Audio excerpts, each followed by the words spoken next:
I've trained over 5,500 realtors on how to leverage YouTube to scale their business and generate endless leads for free, and created some of the most successful channels in the entire industry, with agents doing upwards of $5 million GCI for free from their channels just from YouTube in 2.5 years. But there's 10 common questions that I get from every single person that have ever helped with YouTube, and I'm going to unpack all of them right now. From how long your videos should be, 1 or 2 channels, what types of videos, how to find topics, equipment, everything that you need to know, I'm going to unpack right now. So without further ado, let's dive in. What's up, guys? My name is Mike Sherrard with eXp Realty. I train thousands of agents every year to leverage social media to scale their business and generate leads. And as you can see right now, I've got my YouTube channel pulled up here, and I'm going to start to unpack the 10 questions that I get the most when it comes to getting started on YouTube. And these are going to save you an enormous amount of not just time, but also money. Okay, starting off with something easy before we dive into the ones that are going to take a bit more context to unpack, which is, should you have 1 channel or 2? This applies in 2 different ways that I see commonly. Number 1, if you're focused on both production and agent attraction. And number 2, if you are bilingual. Sometimes part 3 is if you serve 2 different markets. Let me give you the answer for all 3 of those. If your focus is both agent attraction and production, you need 2 separate channels. It's 2 different, completely different styles of content, 2 different audiences, plain and simple, no BS, you gotta split them up. Bilingual, ideally, you'd split them up as well. So if you're bilingual, you're Spanish and English, or Portuguese, English, French, English, whatever the situation is, if you speak multiple languages, you want to separate them for optimization and SEO purposes, because at the end of the day, YouTube's an SEO platform, and the more concise and straightforward you can make your channel, the better it's going to perform. And the last one is if you serve different markets. If it's in, for example, the same province or state, you can get away with separating it by playlist, but in an ideal situation, you want to separate it completely. The only caveat to that is that it can be difficult, because it's difficult enough to stay consistent with 1 channel, let alone 2. So if it's production focused and it's on 2 separate markets that are in the same vicinity of 3 to 5 hours, you can get away. Not ideal, but you can get away with 1 channel separating by playlist. But in almost every other situation, unfortunately, the answer you probably don't want to hear is if you have 2 different focuses, you need 2 different channels. Number 2, what should you name your channel and does it make a difference? I get this question a lot from people saying, Mike, I live in Calgary. So they're saying something like, Mike, I'm in Calgary. There's already a Living in Calgary channel. What should I name mine? Oh my God, somebody has all the other good names. There's all these other agents putting on YouTube. The truth of the matter is, it doesn't really make a difference.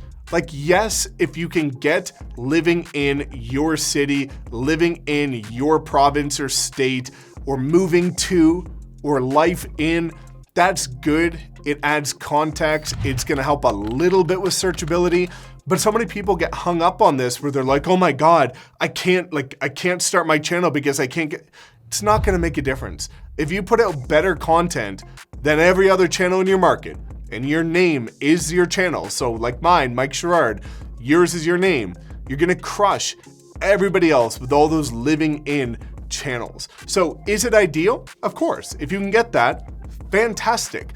But don't get hung up and not take action or execute because you can't get it. At the end of the day, you want to be known as your name. You are the one that is your personal brand. You are your brand. So truthfully, if you can't think of anything else, name it your name, just get started and execute. Number 3 is a really interesting one, which is what type of content should I put out?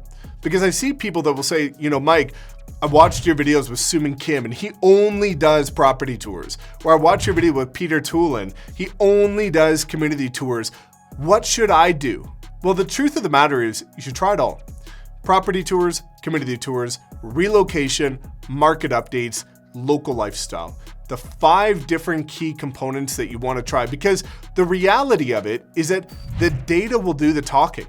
So if you look back on somebody like Suman's channel, who yes, does mostly property tours, he did relocation videos in the beginning. But what stuck with his audience was the new construction property tours. Peter has done market reports, property, he's done all of it. But what stuck with his audience was the community tours. So after you try all types of content and are consistent for about 3 months, you can go into your YouTube analytics, look at the data and say, what does my audience actually like? Now you're making decisions based on data, not assumptions.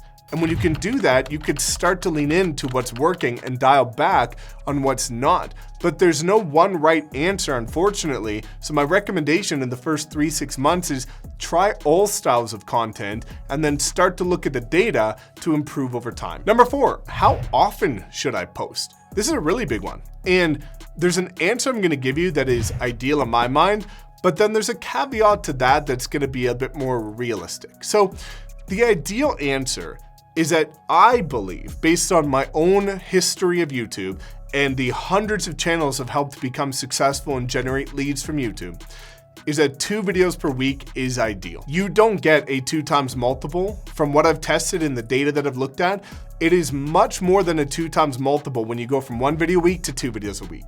So I find 2 videos a week to be a sweet spot. That's why I used to always do 2 videos a week. Now that I'm at the point where I have different formats and styles of content, yes, I can increase the cadence and the frequency a little bit more, but I always just did 2 solo videos per week.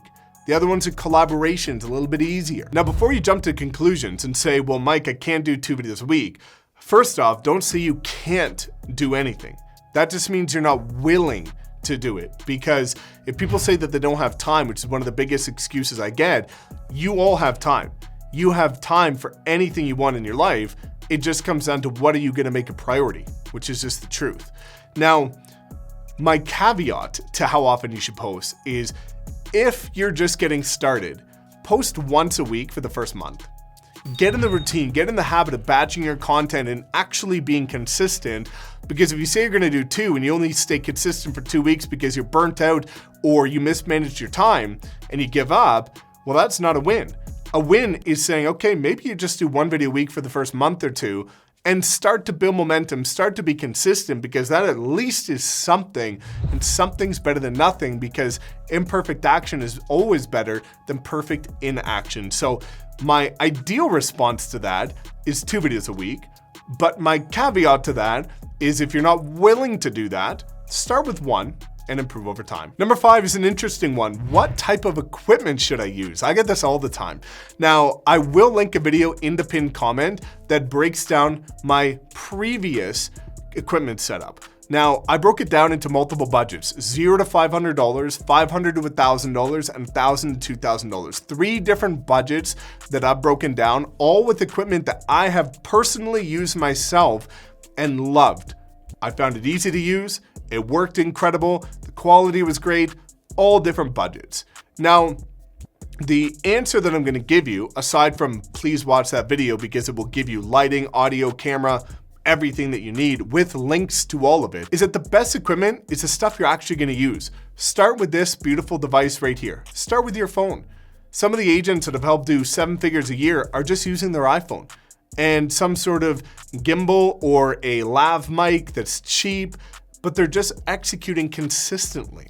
So don't overthink the equipment. Like, sure, you might see my studio and think, well, you're the one to talk. You've got a $8,000 camera right now. Well, yes, but I've been consistent with YouTube for 5 years straight, and the majority of my business comes from YouTube, so I reinvest into my business to put a better content for you so that hopefully you enjoy it more.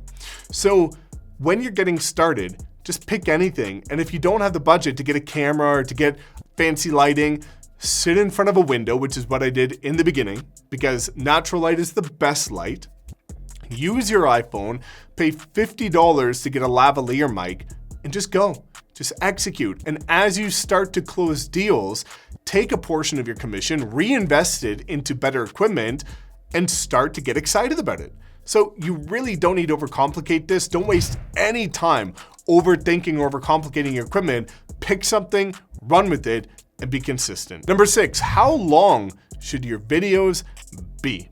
I get this constantly. So I'm gonna give you 2 different answers again. One is a general response. The other is the unfortunate truth that I applied all of my content.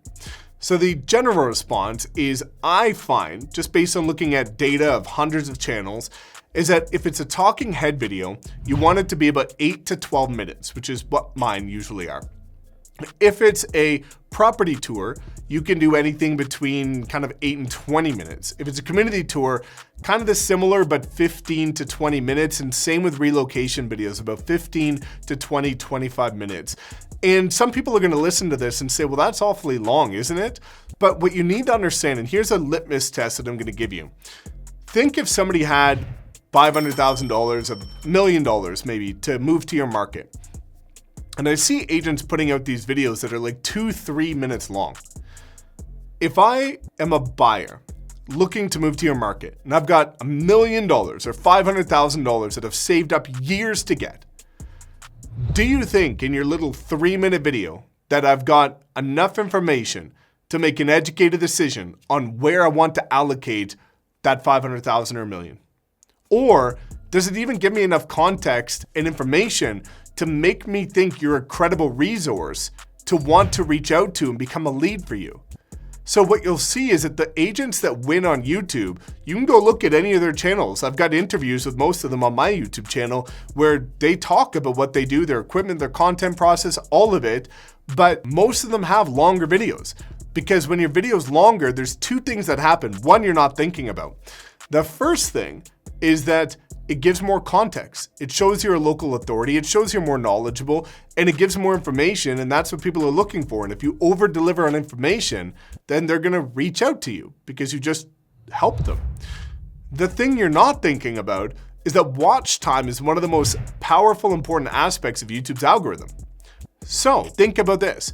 If somebody watches your video for, let's say 50%, which would be incredible. If they watch 50% of your 3-minute video, you've got 1.5 minutes of watch time. If they watch 50% of your 15-minute video, they've got 7.5 minutes of watch time. Which channel kept people on YouTube longer? The longer video. Which one do you think YouTube's gonna reward?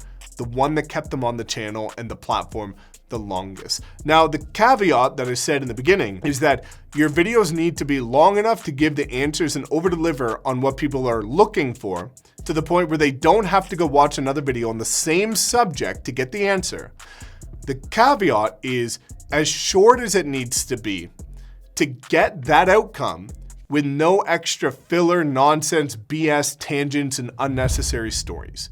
So if you can achieve that, that kind of gives you a general idea, but that's my answer on how long your videos should be. Number 7, when is the best time to post your content? This is one that's actually a little bit interesting, and there is no right answer, but the caveat is until you've posted enough content. So when you're getting started with your YouTube channel, I recommend to think about your ideal client, your target avatar, the consumer of your content, which is a typical buyer or seller. Well, when would they be most free? Probably noon for lunch breaks, before work in the early morning, after work in the evening, and weekends. So what I recommend and advise people if they're just getting started on YouTube is post some videos at 6 in the morning. Post some videos at noon or 11 a.m. Post some videos at 5 or 6 p.m. and then dabble with different times on the weekend. And after you do that consistently, 2 videos a week for about 3 months, go into your analytics section after you've posted, I think the metric to give you proper data is about 24 videos. After you've posted about 24 videos, go into the analytics section of YouTube and just look at the data. Because when you go into the analytics section, there's a section in there called audience. And when you click on audience, it shows you a little graph based on every day of the week of when your audience is most active. You want to post your videos about 1 hour before your audience is most active. So why do I post my content at 6 in the morning? Because my audience is realtors who usually after they get their morning routine done or drop the kids off to school or whatever, they want to sit down and they want to learn something to apply that day. So if I post at 6 in the morning and people start to kind of take action on their business around 7 or 8, it's given my video time to upload, time for YouTube to process it and acknowledge it, and then time for people to start funneling into it because I'm aware of my audience. But I'm able to do that because I've put out hundreds of videos and I just look at the data. So in the beginning, test, and after you put out over 24 videos, just look at the analytics. Number 8, how do I find video topics and video ideas. Well, this is a great one. And the first thing that I'm going to say is if you would like my video list, drop a comment below and I'll give you the entire first year's worth of videos for free that you need to post so that you don't even have to think about it. So that's my little gift to you. I wasn't expecting to put that in this video, but just go ahead and do it. And ironically, there's people that have stolen this list and are now selling it or giving it in their programs and stuff. But this is a list I personally created and I share when I speak in public that my agency uses when we work with clients in order to help with their content, because we will do all of the video editing, graphic design, full project management, upload, optimize, repurpose, everything. But these are the videos you need to get started with. After that, there's a couple things that you could do. Number one, go to other successful YouTube channels, whether they be in your market or in a different market, filter their videos by most popular, and just put your own spin on it. That's one of the easiest ways that you could do it. The second thing is looking at Google search and just typing in your city, moving to Denver, for example. And when you type in those first words, Google will actually start to fill other references in there that will fill the remainder of that sentence that will give you video ideas. So Google search is another one. Also, if you type in moving to Denver, there's going to be all kinds of blogs in there that you can just basically use as a rough guideline for your YouTube video.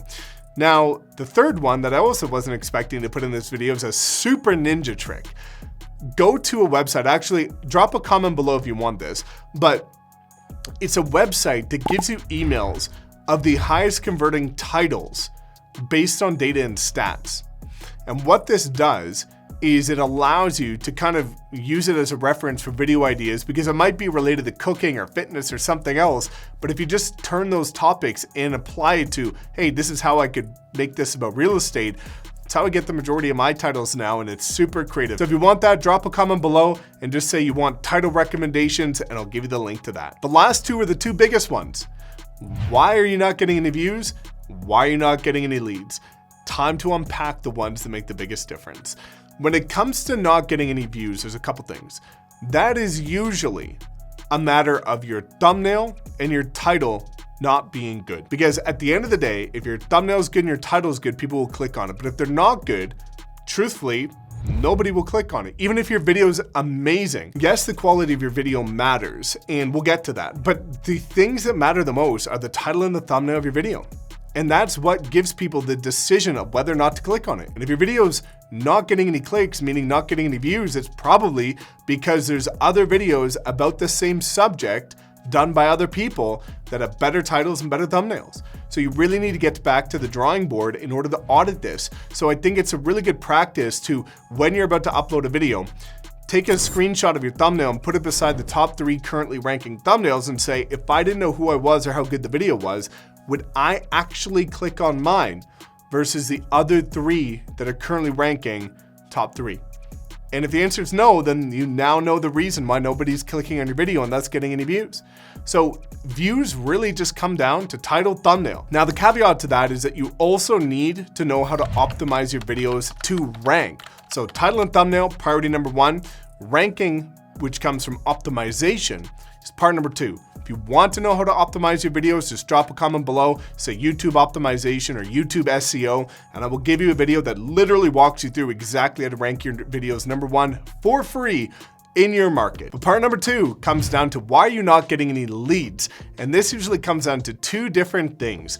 Number 1, the call to action. If you don't call any action, no action gets taken. And oftentimes what you see in agents not getting the leads from their content is they're putting out videos and just saying, by the way, if you like this video, please make sure to like, comment, subscribe.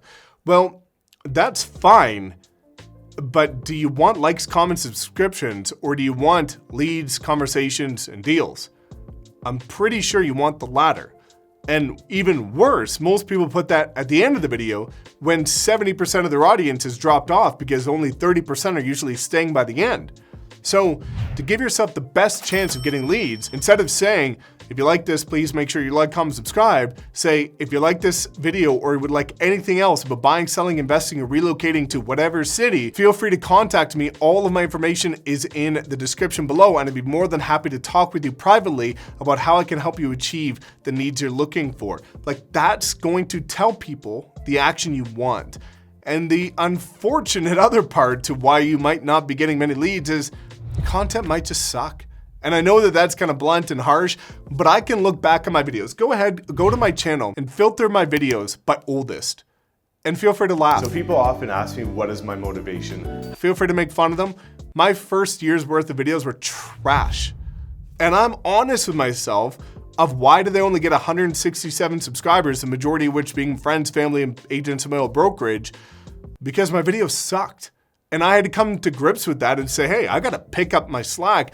I gotta put out better content, because the truth of YouTube, if we want to summarize this whole conversation and make it very easy, is if you put out great content with a good thumbnail and a great title, your channel will explode and you will get leads. Plain and simple. All of the other stuff that we talked about is great, it's fine, it helps, but at the end of the day, if you just put out great freaking content, the leads will come. And if you're not getting views, and if you're not getting clients, and if you're not getting leads, you need to put out better content. And if you want to know how to do that, watch the next video where I break down exactly how to create amazing content, how to optimize it, the types of videos, the exact videos, and everything that you need to get started all within 30 minutes for free.